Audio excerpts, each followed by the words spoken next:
Hey, what's up guys, and welcome to Xbox On.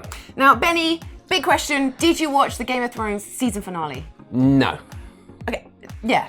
You're very strange. You're the only person who didn't. I watched it. I thought it was incredible, and I'm absolutely gutted we have to wait so long for the next series. Just saying, it's not strange. I've just been filling that time with like Call of Duty and stuff. But you know what, okay? It means that in that time that you're suffering 18 months next series, I'm gonna have plenty still to watch. Yes, that's weird logic. For the rest of us, we need video games to fill that void. So here are some games to give you your Game of Thrones fix. And also, there's gonna be no spoilers for the show. Dragon Age Inquisition kicks things off, and I won't lie to you, it's mainly because it has a throne in it. The Inquisitor's throne in Skyhold isn't quite as spiky and uncomfortable looking as the Iron Throne. It has a pillow for starters, but whoever sits in it still faces some difficult decisions. Impressive, is it not? Fit for a leader, meant to show influence and the burden of it. It is where the Inquisition will sit in judgment, where you will sit in judgment. When you plant those cheeks on the chair, it's time to show the world what kind of ruler you really are. Are you the type to forgive your enemies and turn them to your cause? Or do you make an example of them and drag them out onto the executioner's block? As in Game of Thrones, there are rarely clean answers. Some of your allies are won over with kindness, others respect a ruler who can take a head off in one clean swipe. Where the game really feels like Thrones is in any scene where the advisors muscle in on strategy. The world is governed from the war table, where members of the War Council meet to squabble over the best course of action. If you're the kind of Thrones fan who loves the long talky scenes where loads of big personalities are crammed into a room to pursue their own agendas, then you'll love Inquisition. Failing that, you can just use the character creator to make a Daenerys lookalike, which turns the whole story into a weird Game of Thrones spin-off. Hey, whatever works. Now, when we saw Kingdom Come Deliverance at Gamescom, we liked how down to earth it was. We also said that it was set in medieval Germany, when it is in fact the Kingdom of Bohemia. It turns out that everyone in the comments really knows their Central European history. We won't be making that mistake again. More importantly though, Kingdom Come is going to be a great game for a Thrones fix. It's full of warring families and brave knights, but like Game of Thrones, it doesn't just focus on one mighty hero at the top. You don't play as a king, but a lowly peasant thrust into the world of the rich and famous when his family is murdered. Yes, your folks are dead, but on the plus side, you get to stand near some really nice food as rich people eat it.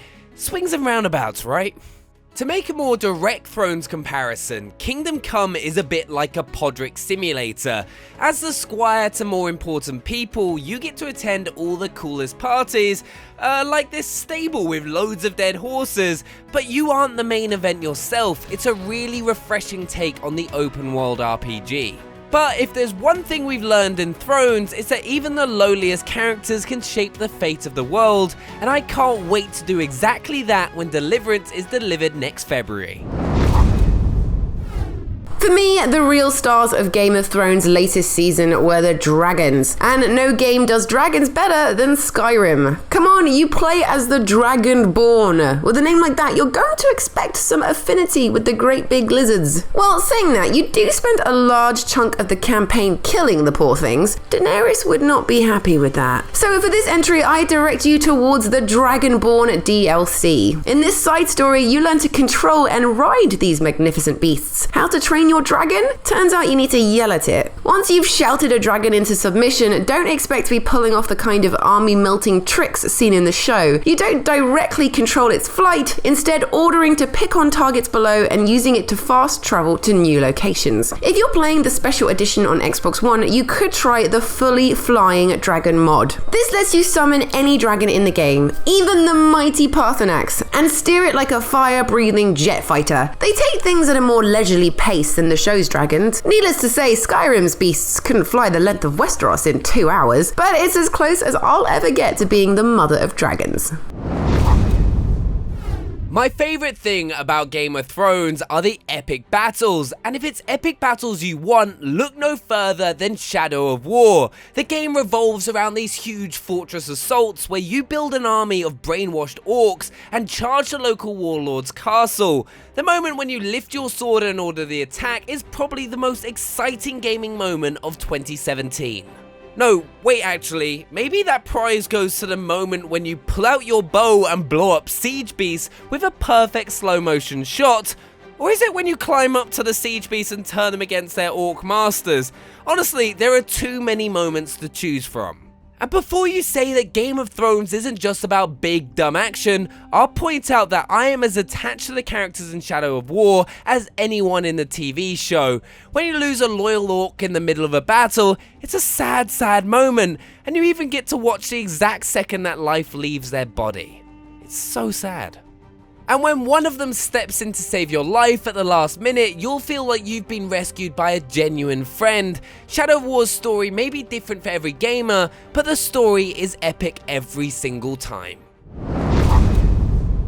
You can tell that The Witcher is cut from the same cloth as George R.R. Martin's universe, as the characters here also take 5 hours to read out their names. We most humbly greet His Majesty Henselt, King of Kedwen, heir to the dynasty of the Unicorn, Lord of Ard Carreg, Archduke of Banard, and Vanquisher of Nilfgaard. But it's not just this that Thrones fans will dig, but the bodies those names are attached to. The Witcher is adult fantasy. There are more fantastical creatures than in Westeros, but it's a tale governed by people and politics. This is why I've gone for The Witcher 2 over 3. The story here focuses on a power vacuum caused when someone starts killing off the kings of the Northern Kingdoms. Poor old Geralt finds himself stuck in the middle of the mess, trying to find a path through it that doesn't end up with the whole world collapsing into war. What I love about the story is the way that the second chapter of the game puts you on opposite sides of a war based on a decision you made earlier. It's a very Thrones-like twist, as you get to see the world from the perspective of rival characters and see how none of them has a neat answer. It also throws out some of the hardest decisions we've faced in a game. Do you side with a cause if their mission is good but their leader is a terrible person? Can you forgive a king his unforgivable crimes if it means restoring a bit of peace to the world? There are no clear answers, and whatever you do, people are going to die horribly. It really doesn't get more Game of Thrones than that.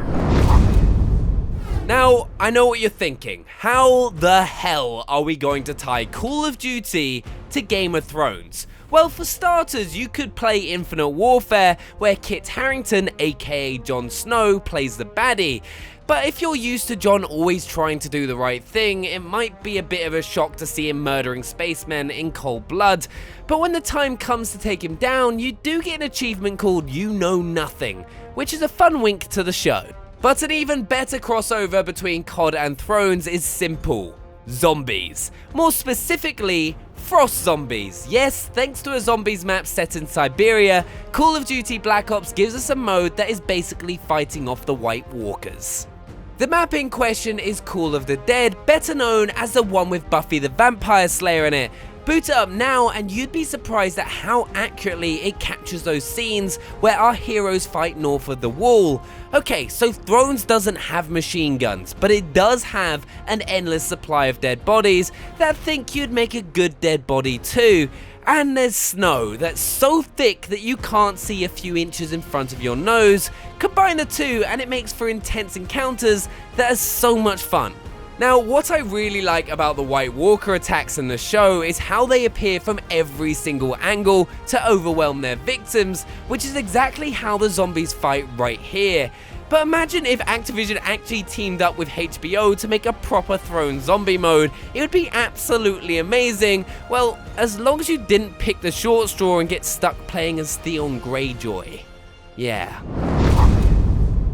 Now, if you made a video game about just one Game of Thrones character, it would probably be Arya Stark. Think about it, she's sneaky, can do brutal things with a sword, and can pull off people's freaking faces and wear them as a mask. Which makes it a creepy coincidence that this month sees the release of Dishonored: Death of the Outsider, which is a game about an assassin who is sneaky, can do brutal things with a sword, and can pull off people's freaking faces and wear them as a mask. Billy Lurk is the assassin in question, and she is a total badass. Her face-stealing trick acts the same way as Agent 47's dress-up routine. With a new face, you can walk through security checkpoints or stroll into hostile territory without lighting the place up with alert meters. Unlike Arya's handy bag of faces, Billy's masks only last as long as she has mana, but even a few seconds is enough time to pull off some horrendous tricks. There's even a tiny hint of Bravos in Dishonored's sunny city of Karnaca. Although the similarities end there, I mean, Aya is good, but I'm pretty sure Billy Lurk is the better killer. She could probably wipe out the whole cast of Thrones in just one episode. She's that good.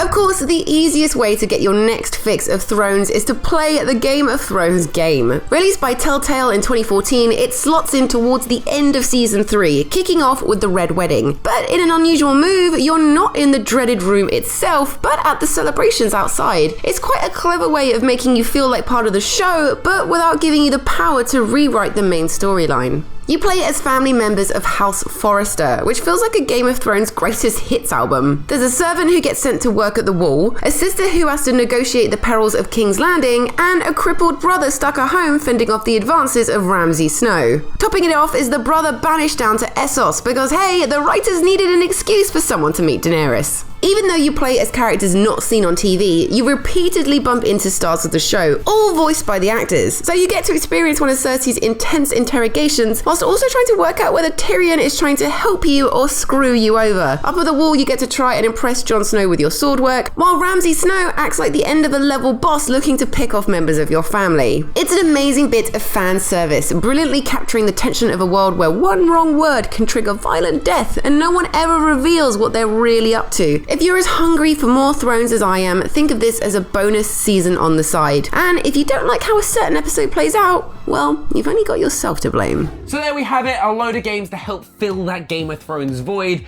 Make sure to let us know what your favourites are down in the comments below, and if you are new to the channel, hit that subscribe button so you don't miss out on any future videos. And make sure to hit that like button if you enjoyed this video, and check out last week's list feature whilst you're at it. We'll see you next time. Bye. Bye.